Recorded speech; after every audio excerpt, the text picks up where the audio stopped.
par l'église catholique, par laquelle d'entre elles? La question se pose. Est-ce qu'il va juger les gens par une église quelconque? Et si c'est une église, laquelle d'entre les églises? L'église catholique?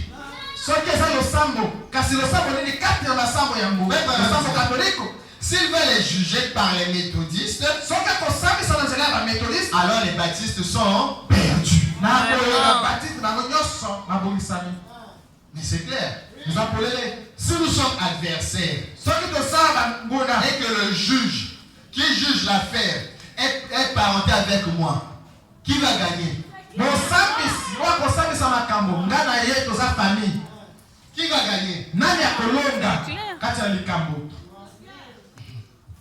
Et s'il juge par les unitaires, si Dieu juge les gens par l'église unitaire,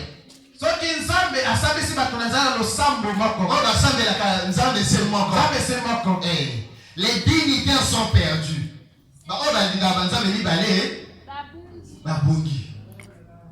Je ne sais pas si nous voyons cette différence. Il a dit qu'il jugerait par Christ. Amen. Amen. Dieu jugerait les gens par Christ. Et Christ est il y a des gens qui ont suivi.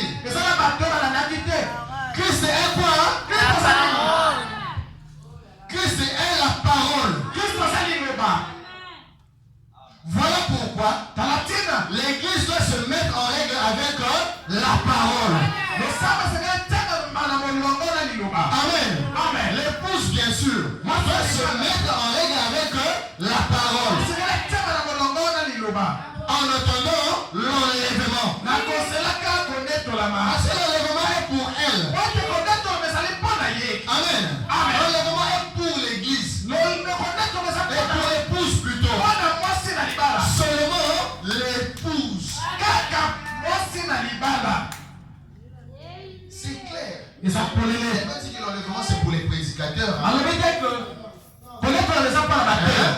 Parce que parfois les prédicateurs on se trompe. Parce que je prêche la parole, je serai enlevé.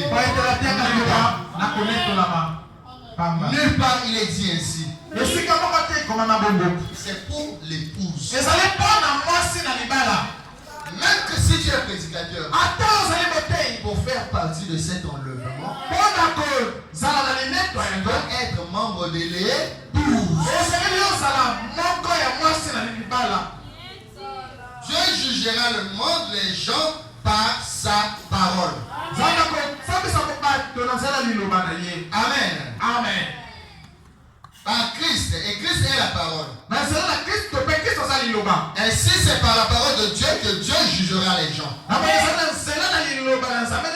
Au commencement était la parole. La parole était avec Dieu. La parole était Dieu. Et la parole fut faite chair. Elle habita parmi nous. Le même hier, aujourd'hui, éternellement. Voyez-vous? Ainsi, il jugera les gens par la parole.